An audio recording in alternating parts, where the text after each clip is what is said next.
no Rádio Comercial. Muito boa tarde, sejam bem-vindos ao Política de Saltos Altos, esta quinta-feira, dia 7 de outubro de 2021. Connosco estão hoje Cláudia Cardoso e Judite Parreira. A nossa Graça Silveira, infelizmente, por um imprevisto de saúde, não consegue hoje marcar a sua presença neste estúdio da Voz da Terceira. Às duas, Cláudia e Judite, muito boa tarde. Mais uma vez, obrigado pela disponibilidade para olharmos um pouco para aquilo que tem acontecido desde o nosso último encontro neste estúdio, que foi há sensivelmente 2 semanas, quando das eleições autárquicas. Falaremos eventualmente delas mais à frente, se tempo nos sobrar face aos outros temas que temos em cima da mesa, e o primeiro deles tem que ver com uma alteração que o Parlamento aprovou a semana passada por unanimidade à própria orgânica dos serviços da Assembleia Legislativa da Região Autónoma dos Açores, uma iniciativa que surgiu pela mão do Iniciativa Liberal e do PAN, Partido dos Animais e da Natureza, das Pessoas, Animais e Natureza. Cláudia Cardoso alegam os mais pequenos que precisam de mais apoio. O que é certo é que já dá algum tempo para cá a orgânica era esta, aliás desde 2008, a última vez que ela tinha sido alterada, muito em conta da entrada de Paulo Estevão e do PPM no Parlamento. O que é que concretamente esta orgânica e todo o embrulho que ela deu, não é? Trabalhos parlamentares que foram interrompidos às 4 da tarde para se poderem consensualizar propostas, o próprio deputado independente Carlos Furtado também a tentar introduzir algumas alterações na iniciativa que estava em cima da mesa. O que é que está aqui em causa? Faz de facto sentido alterar a orgânica, dar mais meios aos partidos mais pequenos e obviamente proporcionalmente depois dando aos mais pequenos também tem que se dar aos maiores? Aumenta-se aqui o custo de funcionamento da própria Assembleia. É razoável este pedido de alteração que a Iniciativa Liberal e o PAN fizeram à orgânica dos serviços parlamentares? Ora, boa tarde ao Pedro e à Judite, e também naturalmente mandar daqui uma saudação à Graça, que por razões de saúde não pode estar connosco hoje, e também desejar uma rápida recuperação. Cumprimentar também os nossos ouvintes. E ainda a tua questão, Pedro, a questão da orgânica da ALRA, enfim, não é efetivamente uma questão que me choque. Eu julgo que em termos de funcionamento do Parlamento é preciso perceber o tipo de regime em que nós vivemos, não é? E a Casa da Autonomia, como é chamada, precisa de meios de subsistência e, portanto, não encaro como, digamos, apenas despesismo ou aumento de custos. É natural que, digamos, a formação atual da Assembleia Regional é muito distinta daquela que existiu ao longo dos anos.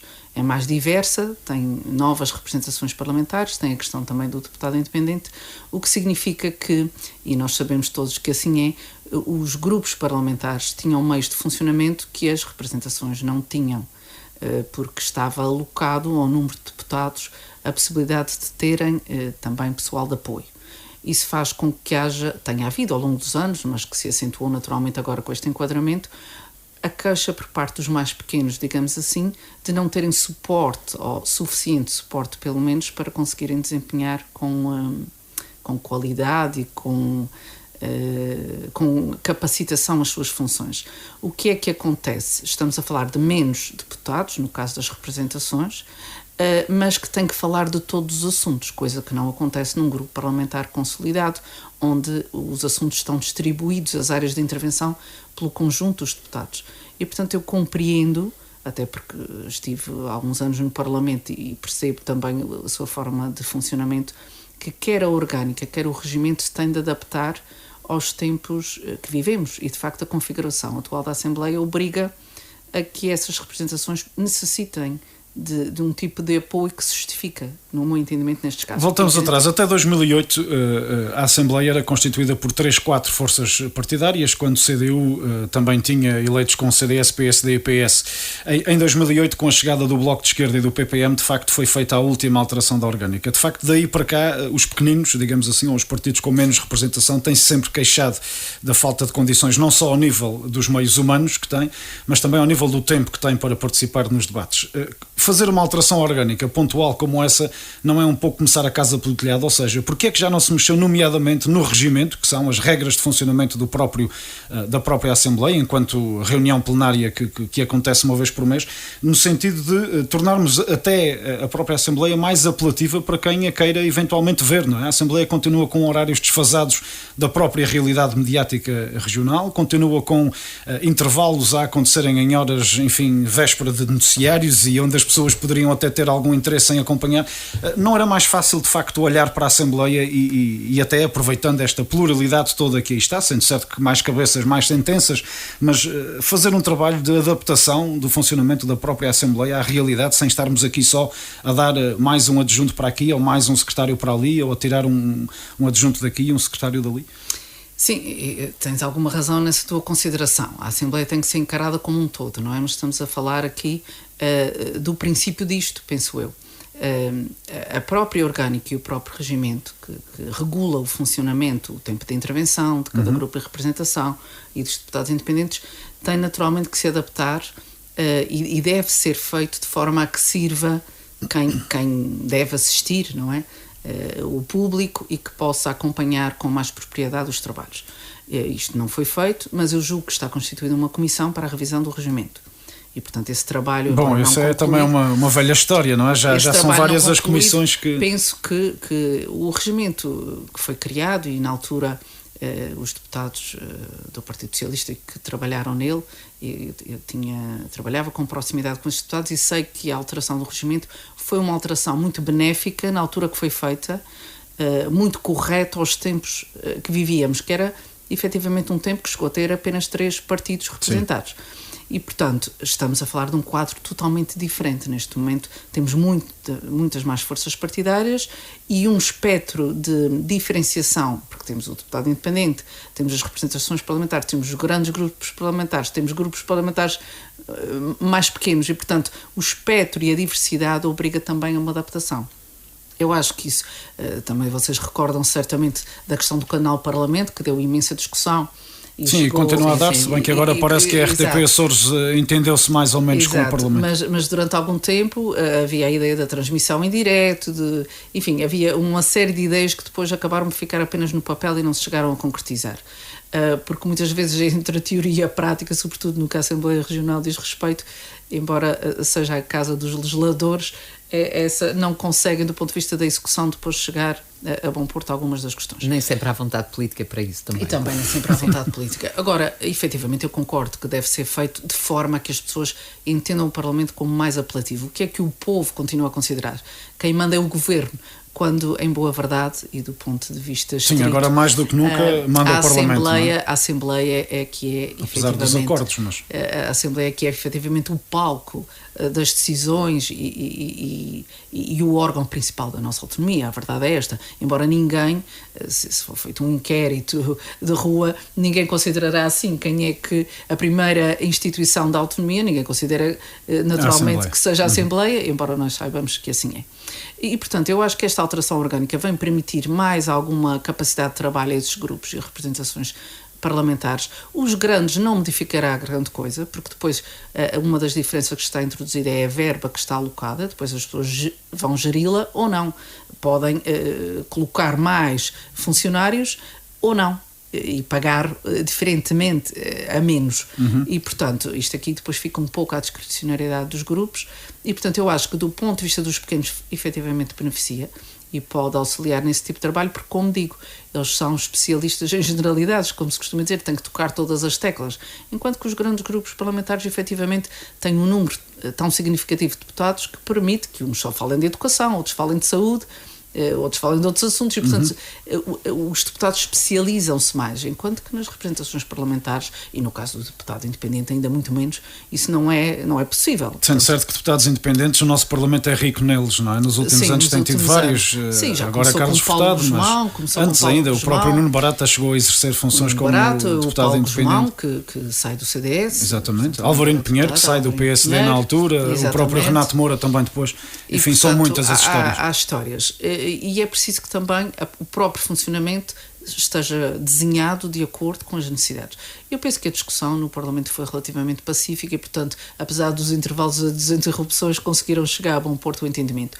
Não me parece que os grandes partidos, digamos assim, tenham tido aqui grande interesse nesta alteração orgânica. Acho que o grande interesse foi dos proponentes, nomeadamente a Iniciativa Liberal e o PAN, que é que viram aqui alcançados alguns dos desideratos que queriam atingir. E, portanto, para mim não é uma questão que merece essa consideração tão negativa, desde que nós tenhamos em mente que o Parlamento deve funcionar bem no interesse dos açorianos. A questão é que muitas vezes as pessoas olham para o Parlamento com desdém, não é? E como se fosse um grupo de gente que onera o orçamento da região e efetivamente não produz grande trabalho. Mas é preciso... Mas aí há de haver alguma culpa para quem está sentado no Parlamento e tem que representar o Parlamento ou fazer trabalho pelo Parlamento, não é? Se calhar há também evidente. Deputados a mais que também, se acomodam a que essa teoria seja propalada. Mas também propalada. É preciso que nós tenhamos... como dizia o Churchill, não é? A democracia é o melhor dos regimes. Com exceção de todos os outros. E, portanto, é preciso ter esse entendimento, perceber qual é a função de um Parlamento e, sobretudo, na parte da fiscalização governativa, que é determinante. E isso tem custos, como também tem custos.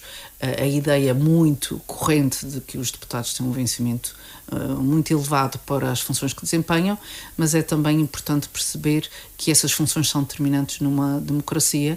Se estamos bem representados ou não, depois isso nas eleições é que se penaliza, claro. Não é na sua não existência. Também me parece a mim que essa questão dos ordenados dos deputados é outro tabu que os próprios deputados promovem muitas vezes, não é? Até porque os deputados açorianos são os mais mal pagos do país, porque isto vem em percentagem desde o Presidente da República por aí abaixo, e nós já estamos no meio do mar. José, muito boa tarde.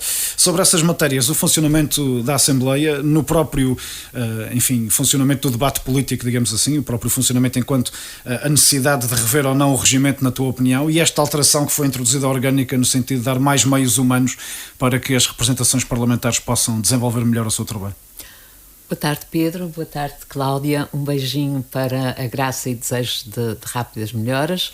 E boa tarde aos nossos ouvintes. Relativamente a este tema, eu estou absolutamente de acordo com a Cláudia. Eu penso que esta alteração é justa, porque, como a Cláudia já disse, os deputados independentes e as representações parlamentares acabam por ter que estar, não estando presentes em todas as comissões, porque é só uma pessoa, mas têm que estar por dentro de todos os assuntos a serem tratados e, portanto, isso para uma pessoa só é muito difícil e diria até manifestamente que as representações parlamentares têm direito a 2 pessoas de apoio, um secretário e um auxiliar de secretário a horas, o que depois também é uma coisa estranha, quer dizer, ser a própria Assembleia a promover uma espécie de mal pagos, mas enfim, tudo bem, não é? Sim, mas creio que isto é necessário até para que o trabalho deles possa efetivamente ser de acordo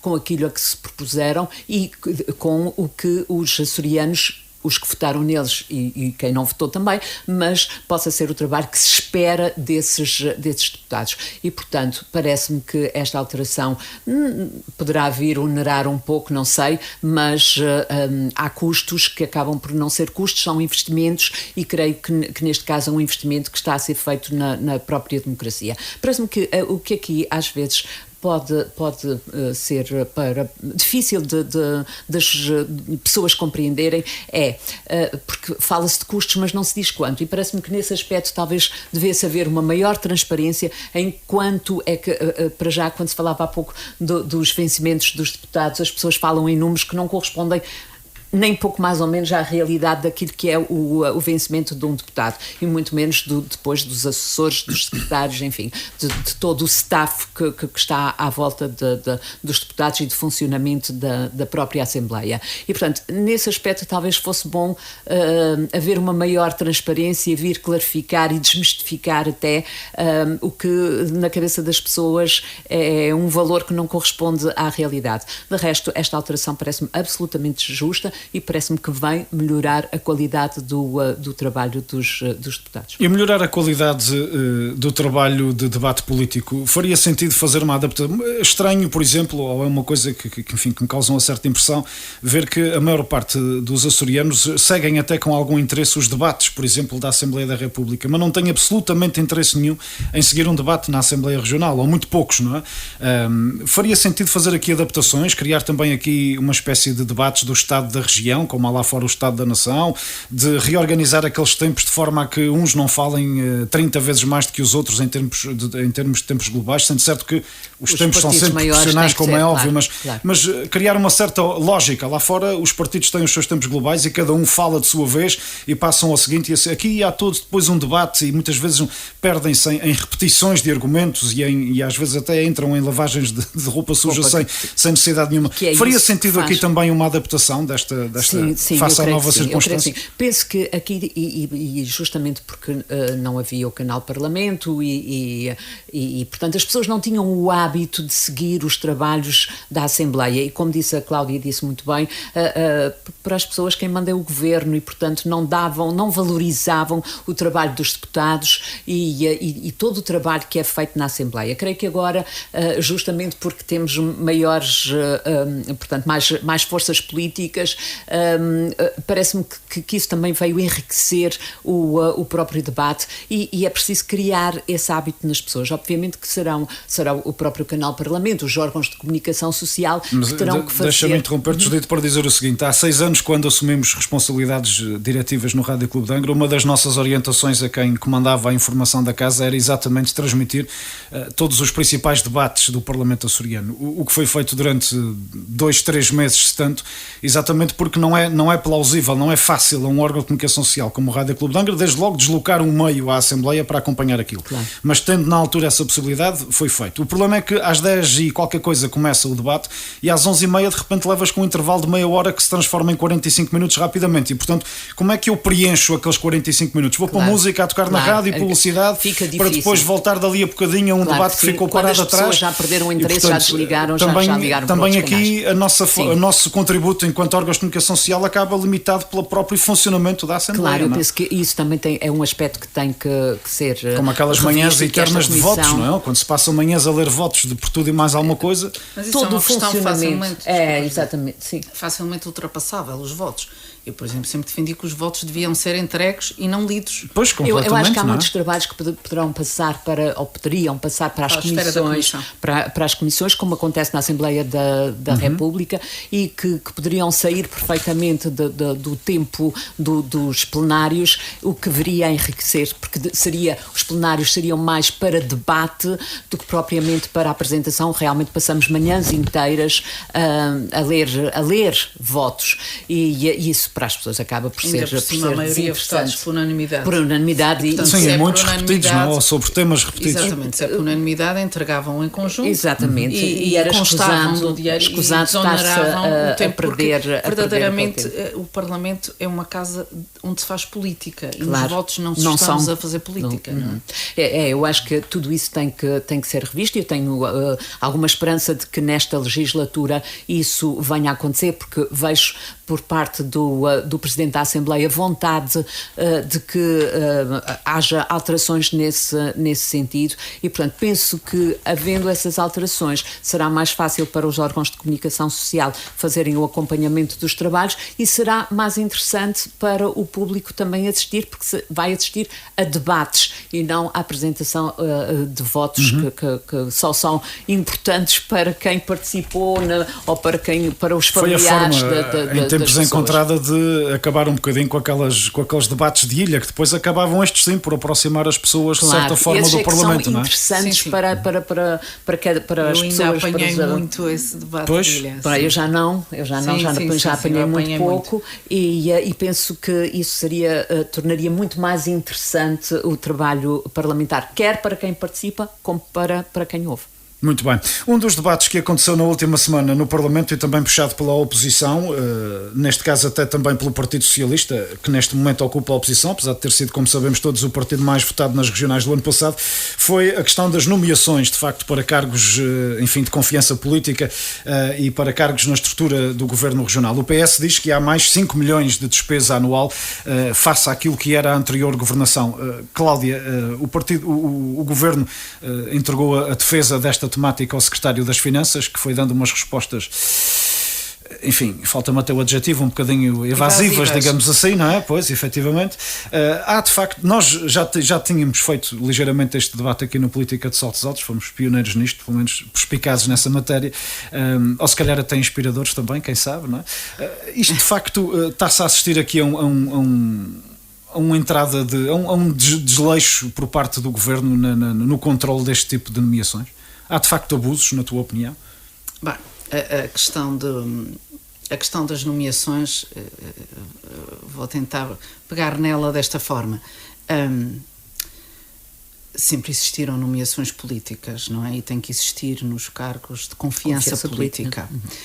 De facto, é o PS que despoleta isto num debate de urgência que faz na Assembleia, mas é preciso que se veja aqui a dificuldade que o Sr. Secretário das Finanças teve na defesa desta questão. E teve por uma razão muito simples, porque foi uma promessa que consta inclusivamente do acordo celebrado entre os partidos que compõem a coligação, de que seriam apologistas da transparência e do fim daquilo que era crítica recorrente quando eram oposição ao Partido Socialista, que era as nomeações em detrimento de concursos públicos e o tentar, nas palavras da então oposição, agora oposição, que o Partido Socialista faria, de tentar colocar os seus bois nos lugares mais apetecíveis. Ora, neste momento e perante o anúncio do Sr. Presidente do Governo, candidato na altura às eleições a deputado, como sabemos, disse que se fosse constituído governo teria uma postura diametralmente oposta, que se acabariam as nomeações ao mínimo possível e que se apostaria então na transparência. E o que aqui é mais penoso é este corte drástico com o que foi prometido, ou seja, foi feita absolutamente tábua rasa, não é?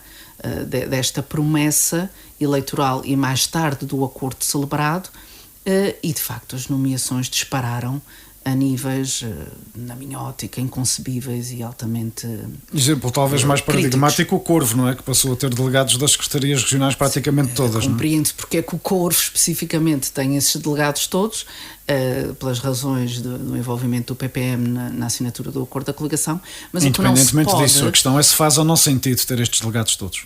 Obviamente não faz sentido, mas a questão é como é que se promete uma coisa que não só não se consegue cumprir, como ainda se agrava substancialmente o número de nomeações políticas através de desfias atípicas, nomeadamente coordenadores, que eram um número residual quando o PS governava e agora são 3 vezes mais do que eram antes. E, portanto, sim, os coordenadores são nomeados e não como as chefias intermédias eram por concurso. Tem um acréscimo remuneratório, não é apenas a nomeação.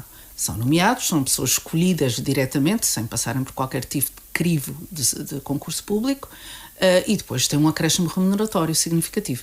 E, portanto, tudo isso faz descrer não só a promessa eleitoral como o acordo celebrado. É uma dificuldade que José Manuel Bolieiro está a ter na conciliação com os seus parceiros de coligação? Eu penso que é uma dificuldade genérica, das duas uma. Ou o atual Presidente do Governo não pensou que isto iria acontecer, ou não tem mãos para deixar que isso não aconteça, porque há uma promessa explícita enquanto candidato de que ia ser inclusivamente criado um centro de recrutamento para a administração pública. Como é que se promete? Um centro independente onde seria feito e centralizado, e atenção, eu até concordo com isto, acho que os serviços públicos, as instituições que compõem a administração pública perdem muito tempo em concursos públicos, todos, porque todos fazem anualmente muitos concursos, têm que colocar os seus técnicos superiores alocados a esses concursos, pessoas que muitas vezes nem sequer têm, fazem esse tipo de procedimentos, mas não têm formação jurídica, e portanto eu acho uma excelente ideia criar um centro de recrutamento para a administração pública que seja independente verdadeiramente, e concordo com essa ideia que foi apresentada por José Manuel Bolieiro como candidato. O problema é que não só não foi criado, como se permitiu que tudo continue como está e se reduziu. O que é residual agora são os concursos públicos. Pois, alegadamente é essa a forma de justificação de redução de despesa do governo. Ou seja, porque nós deixámos de ter chefias que em alguns casos eram chefes de si próprios, é também algo que já ouvi dizer por alguns partidos ou elementos da coligação, acabamos com chefias que existiam por mão do Partido Socialista, que eram chefes de si próprios apenas.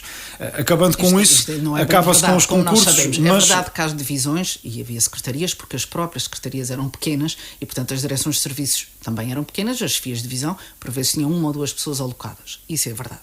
Agora, chefes de si próprio também será um exagero. A questão é verdade que se reduziu a despesa nos cargos de direção intermédia de primeiro e segundo grau, falamos de diretores de serviços e de chefes de divisão, mas aumentou-se muitíssimo em coordenações e chefias atípicas, em nomeações diretas, com acréscimo remuneratório e que, na verdade, não passam por crivo nenhum de transparência pública, porque não há um anúncio publicado na BEPA, porque não há candidatos a concorrer, onde depois se podem esgrimir argumentos, se efetivamente houve benefício haverá um despacho de nomeação publicado em jornal oficial já depois da coisa estar consumada. Há um aumento direto da despesa, porque essa gente recebe um acréscimo remuneratório de 10% e de 20% e, portanto, sem nenhum crivo, sem nenhuma transparência pública. E o que eu acho que é muito penoso nisto e que ficou à conta do Sr. Secretário Regional da Defesa, do indefensável.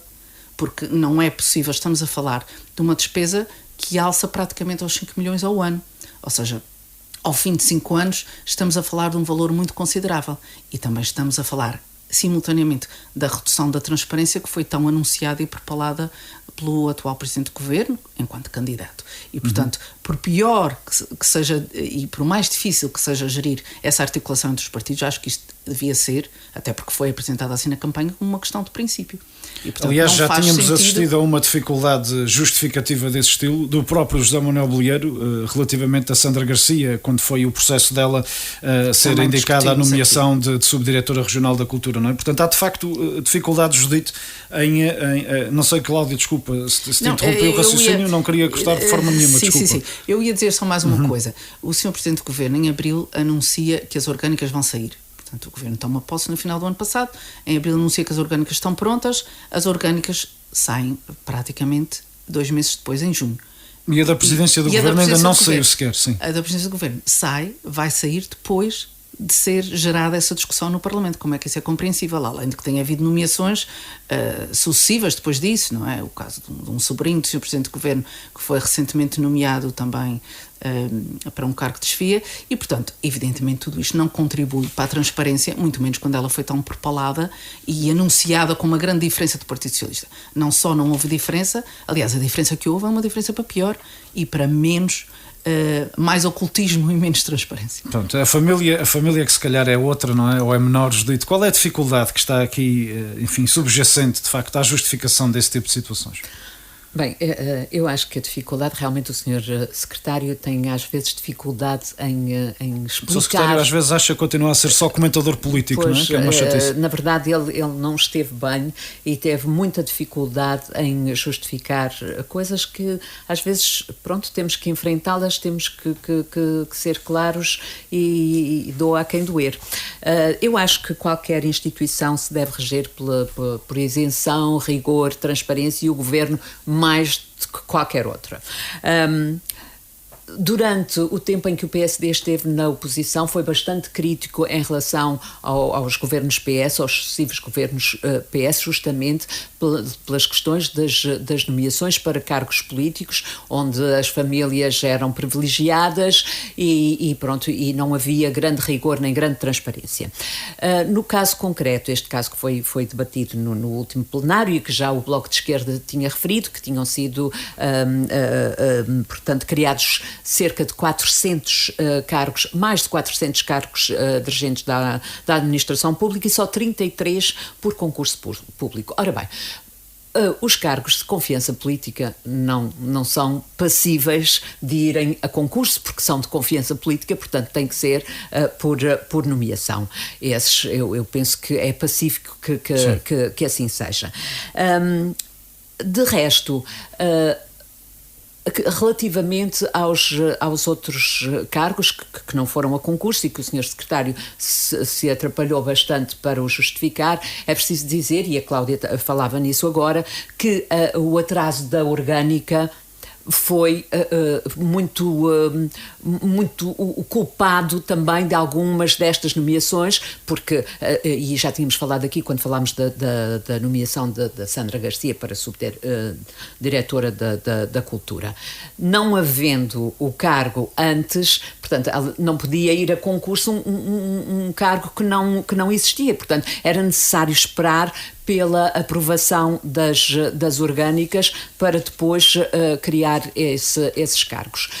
O senhor secretário diz, e pronto, se ele diz, eu não tenho por que não acreditar nisso, de que essas nomeações não correspondem a um acréscimo na despesa, que pelo contrário até haverá uma redução de cerca de €500 mil ano, com a redução de cargos de nomeação política. Que é estranho de perceber, considerando que há mais 400, não é? Quer dizer, pessoas que foram lá para... O facto de haver mais foram ao abrigo de problemas ocupacionais, talvez. Não quer dizer que estejam pro bono, mas que quer dizer que provavelmente oferem ordenados inferiores àqueles que eram praticados antes. Sim, mas esse tipo de vencimento está definido em lei, não é? Quer dizer, um adjunto recebe sempre o mesmo, o chefe de gabinete sempre o mesmo. Sim. Os chefes de divisão está definido em lei, diretores de serviço definido em lei. Portanto, claro. E os coordenadores também. Com ele diz que é €500 mil ano, ainda é um valor considerável.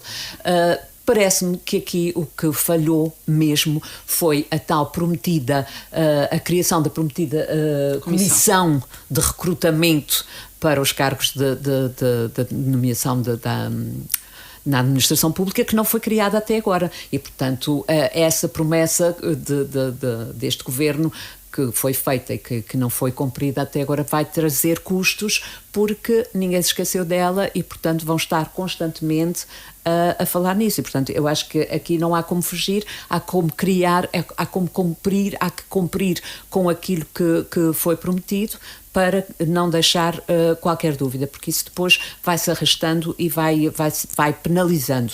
Agora, o que me parece que também é importante ver aqui é que os partidos que assinaram, portanto, o acordo, os partidos de governo, os 3 partidos e há bocadinho falávamos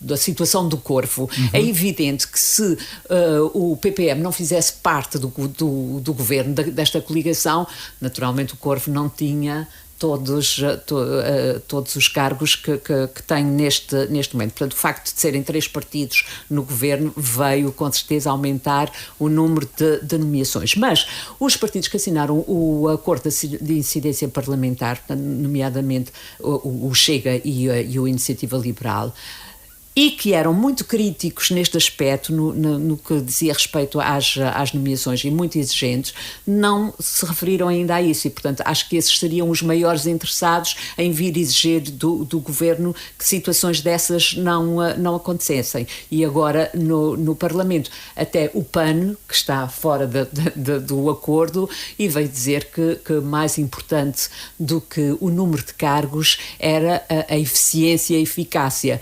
E, portanto, parece-me que é preciso clarificar as coisas, é preciso rigor e transparência, mas que também algumas destas situações estão a ser empoladas por conveniência política. Sim, há uma coisa na qual julgo que estaremos todos de acordo, que é, independentemente do apelido familiar, importa a competência e a capacidade das pessoas, não é? Isso, aliás, é uma coisa muito mais numa terra como a nossa, quer dizer, se daqui a dias não podemos ser filhos de ninguém, nem pais de ninguém, porque senão ninguém consegue ter futuro em lado nenhum, mas isso é destas coisas.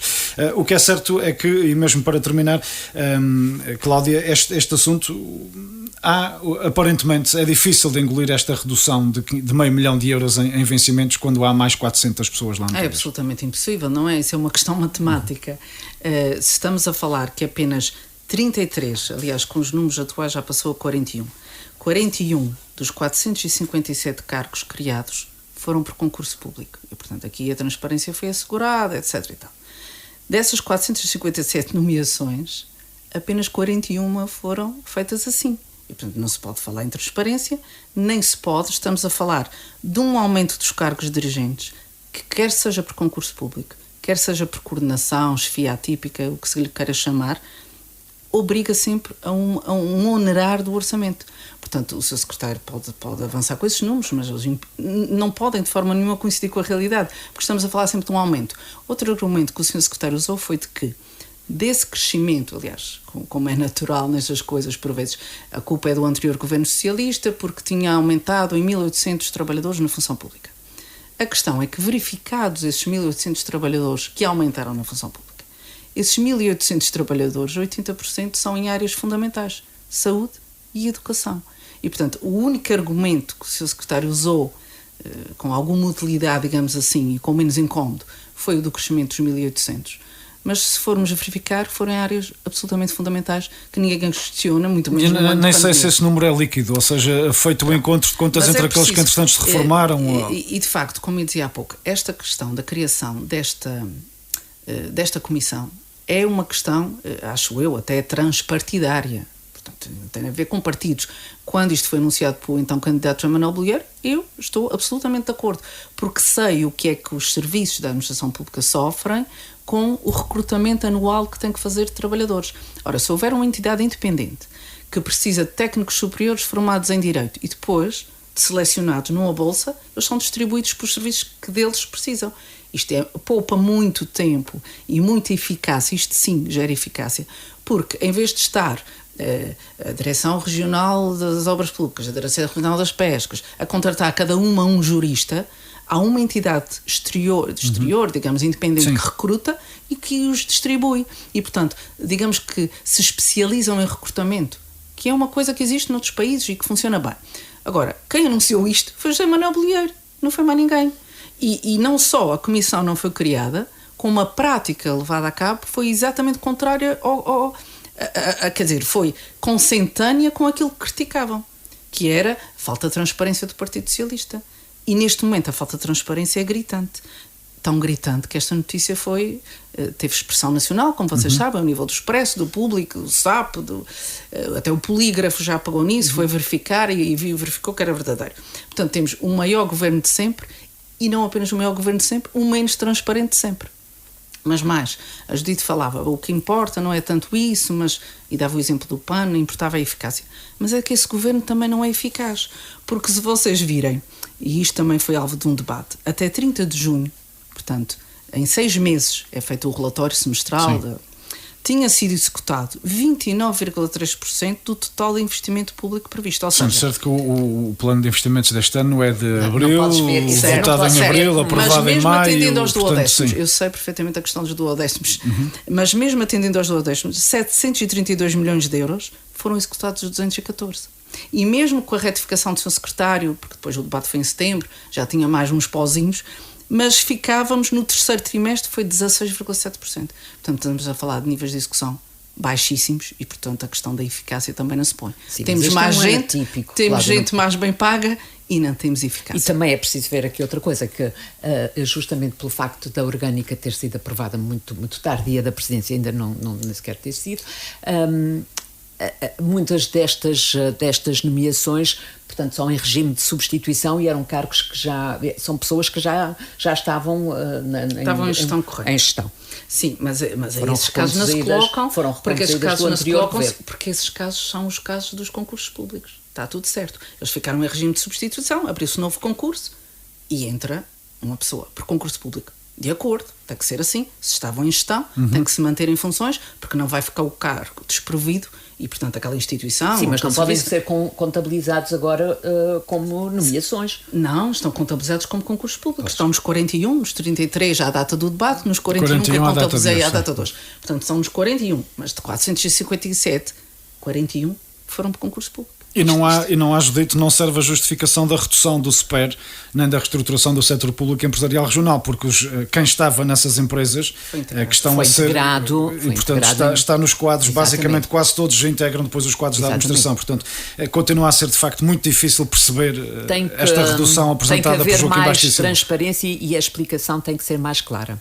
e tem que ser criada a tal comissão que foi prometida. Portanto, sujeitam-se daqui a dias os partidos do governo a levar com propostas do Partido Socialista que mudem o logotipo apenas do proponente, não é? Porque em tempos todos nos lembramos dos pacotes, dos célebres pacotes de transparência, não é? Qualquer dia o PS lembra-se de alterar apenas o logotipo que está na folha de papel timbrado.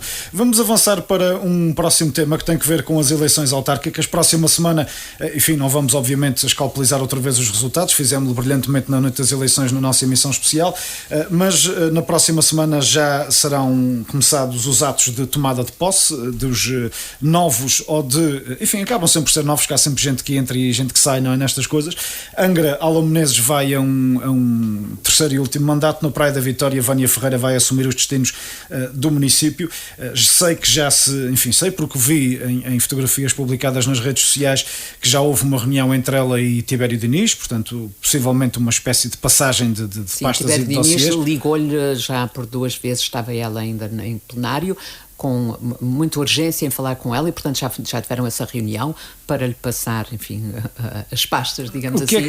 O que é perspectivável, desculpa, Judite, que, enfim, venha a ser os primeiros tempos do mandato de Vânia Ferreira na Câmara Municipal da Praia? Bem, a Vânia, durante a campanha, sempre disse que a primeira coisa que iria fazer era uma auditoria às contas, porque precisava de saber exatamente a situação financeira da Câmara para depois poder começar a trabalhar. E eu penso que ela nisso tem razão, ela não pode começar a prometer nada. Sim, mas uma auditoria não se faz num mês, nem dois, se calhar até nem num ano. Há coisas que ela vai ter que começar a fazer mesmo sem ter ainda conhecimento dos valores que esperam, mas penso que é importante que faça essa auditoria antes de começar a fazer promessas, para depois não correr o risco de ter que dar o dito por não dito e de não poder cumprir com essas mesmas promessas. E não correrá o risco de perder demasiado tempo à espera dos resultados desta auditoria, eles chegarem a meio do mandato, ela dizer que não tem o que fazer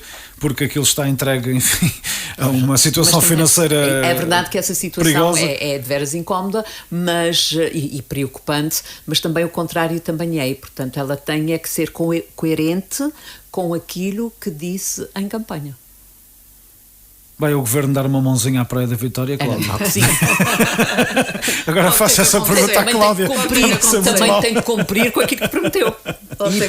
Fez promessas à praia.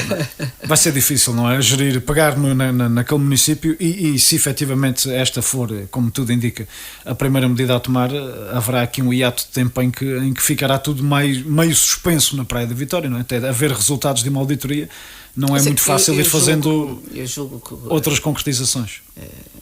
Que aquilo que vocês dizem tem razão, não é? Esta candidata, Vânia Ferreira, talvez não tenha, embora as pessoas quando fazem campanha têm sempre essa esperança, mas isto também se calhar foi um pouco surpresa, não é? Esta vitória e esta situação em que está colocada. E claro, é natural que as pessoas quando estão colocadas nessa situação anunciam a auditoria, fica sempre bem. Acho bem. A justiça seja feita foi sempre a principal bandeira dela. Acho bem. Desde a apresentação da candidatura. Perceber, porque, enfim, é uma pessoa que está a começar, não conhece o métier e tem que se pôr dentro do assunto. E deixa-me só acrescentar aqui uma coisa. É que Tibério Diniz também se queixou muito de que não pôde fazer, durante os 4 anos do seu mandato, pouco pôde fazer justamente porque havia uma dívida anterior que tinha que ser honrada, tinha que ser cumprida. Sim, no conto geral estamos quase a falar de 30 milhões de euros de dívida. É sempre compreensível que esta seja, aliás ela dá uma entrevista, julgo que hoje, sim, o Diário Insular, onde volta a repisar a questão da auditoria e fala de outros aspectos importantes, quer dizer, agora, parece-me que não é aceitável, nem é isso que acontecerá, ficar à espera do resultado da auditoria. Portanto, eu penso que o que se espera, o que os praenses esperam naturalmente... Não era mais fácil ela chamar os técnicos da Câmara responsáveis? Não é também isso uma forma de, mais do que censurar os políticos que lá estão, censurar, enfim, criticar os políticos que lá estavam, também pôr em causa o trabalho dos técnicos sinceramente, Pedro, que trabalham na autarquia? Eu acho que é isso que acontecerá. Sim. Sinceramente, eu acho que é isso que acontecerá. Ou seja, é um anátema lançado sobre todo o quer os cargos políticos, quer os cargos técnicos da autarquia. Porque não é? a política se sustenta em pareceres técnicos, que podem ser seguidos ou não, podem ser desconsiderados. Mas a verdade é que se abaliza e, portanto, como o que tu dizes está absolutamente certo. Há aqui uma crítica política, naturalmente, e um juízo de valor sobre a ação do partido anterior. E que Roberto Monteiro fez, aliás, quando substituiu José Fernando Gomes. O modus operandi é mais ou menos o mesmo. Isso não é nada de novo na praia, mas de qualquer das formas. Se nos recordarmos, é exatamente isto. Foi feita uma auditoria e, portanto, é a mesmíssima coisa que vai acontecer. Agora, não nos podemos deixar de pensar que há aqui um juízo de valor também sobre quem preparou a decisão política e os técnicos que lá estão. E eu julgo que, apesar da auditoria eventualmente ser requerida e lançada, haverá uma reunião com os técnicos para se inteirar da situação financeira do município e para tomar decisões. E vai ter que haver a ação antes do resultado dessa auditoria. Parece-me absolutamente líquido. Até porque, como dizias e bem, a auditoria pode levar um ano ou mais. Sim, naturalmente Vânia não vai ficar parada à espera, alguma coisa nem a Câmara vai ficar feita. em gestão. Depois como é que será paga já é outra conversa, mas que Sim, terá que para ser além feita. disso, não é? Que por uma entidade, mesmo que seja o Tribunal de Contas, custa. Aborda outras questões importantes, não é? A questão da reabilitação do centro urbano, que me parece também uma questão importante, sobretudo para os praenses e para o Conselho, que sob um certo ponto de vista está bastante estagnado, como todos sabemos, e a questão do Porto da Praia da Vitória, que foi uma questão que era muito cara a Roberto Monteiro e que foi sendo, que nós chegamos a discutir aqui, inclusivamente, o hub transatlântico, e que houve condições para avançar com isto, porque o governo na altura tinha um comprometimento de ser com isto e depois foi caído no esquecimento. Se esta candidata, agora atual Presidente da Câmara da Praia, conseguir levar a bom porto essas duas questões, pois acho que já vai ter um mandato vitorioso. Judite, o governo que vai ter que dar aqui uma primeira mão? É o que eu dizia há bocadinho. Uma primeira mão de ajuda, claro. Prometeu coisas à praia. Vânia Ferreira já disse, quer vê-las inscritas no próximo plano e orçamento.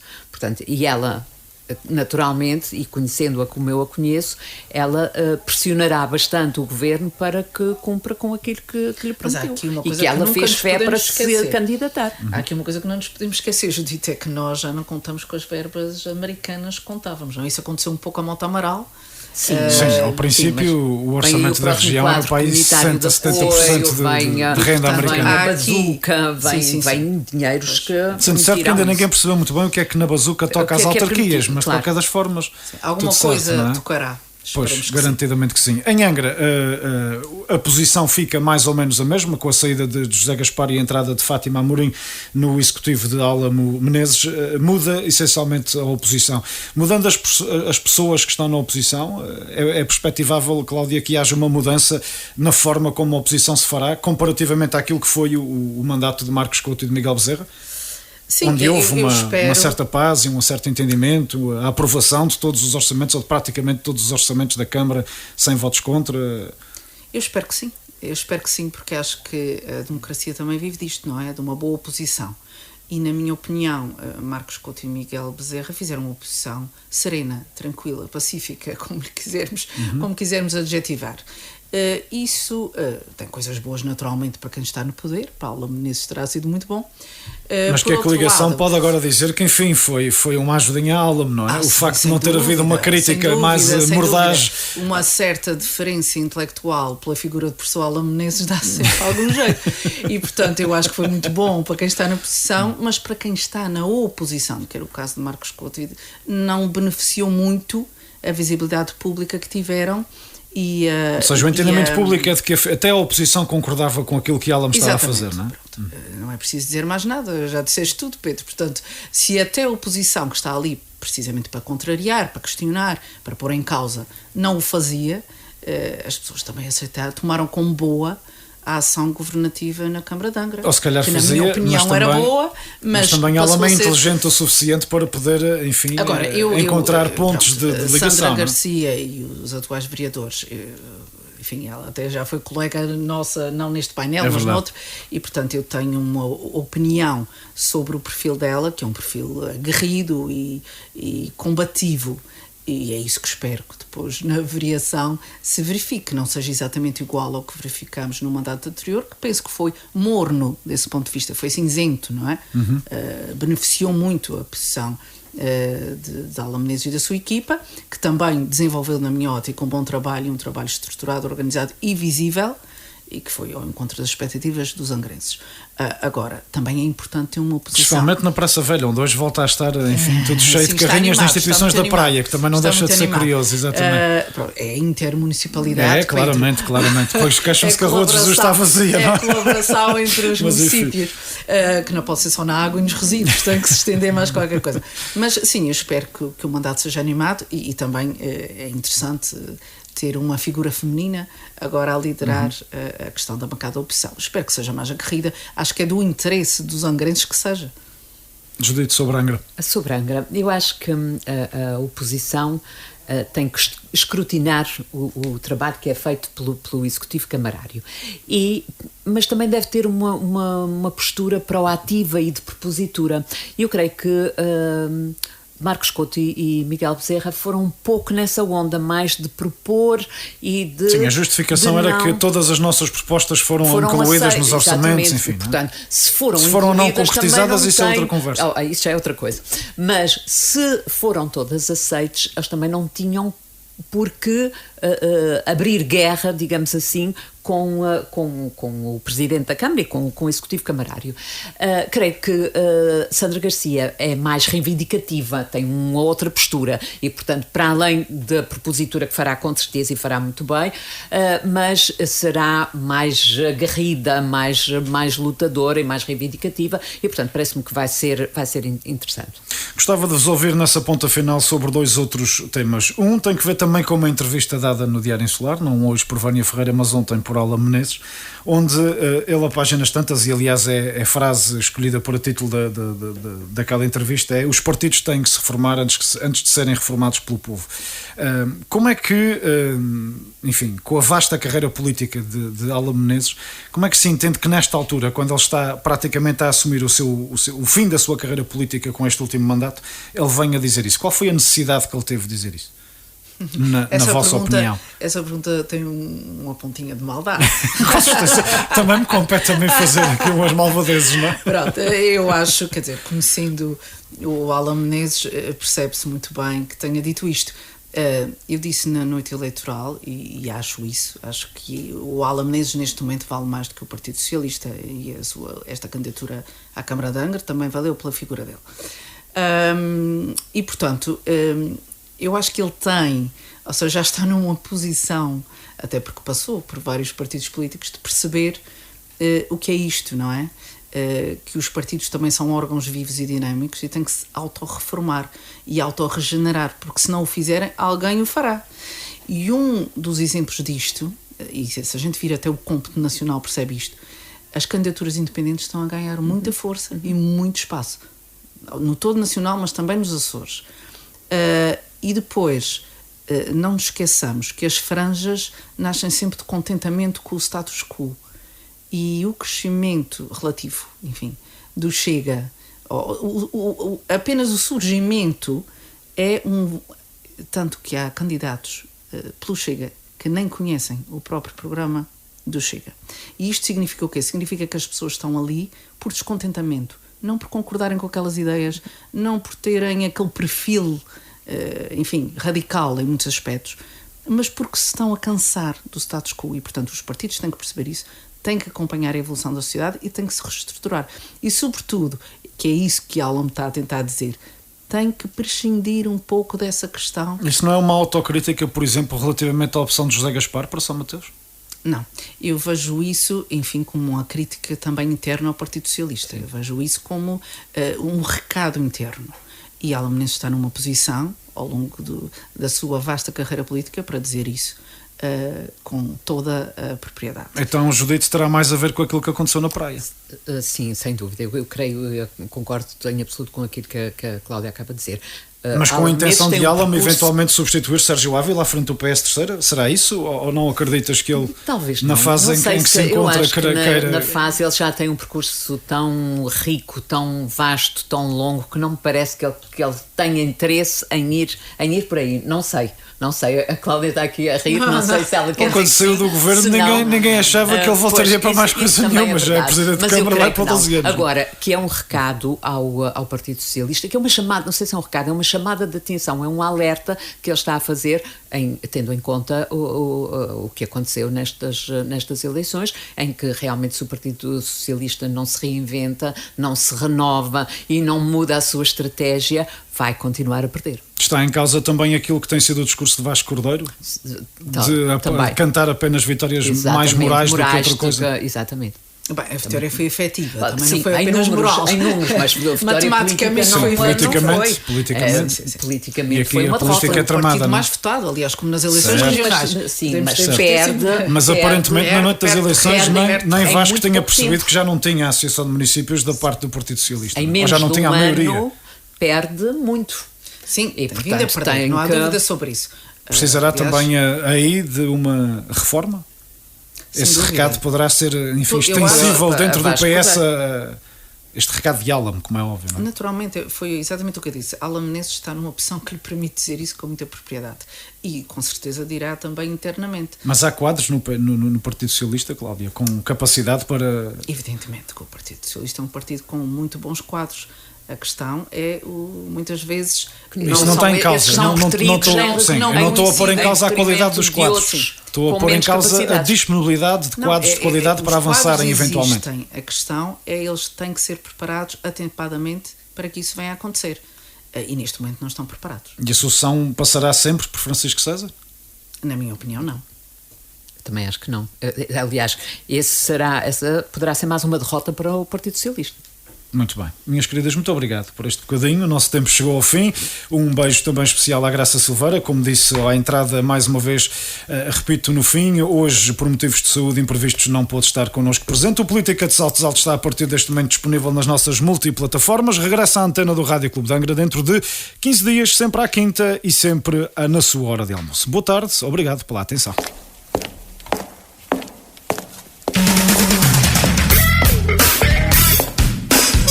Política de Saltos Altos. Todas as quintas-feiras às 13 horas no Rádio Clube de Angra. Política de Saltos Altos com Cláudia Cardoso, Judite Parreira e Graça Silveira. Política de Saltos Altos no Rádio Clube de Angra.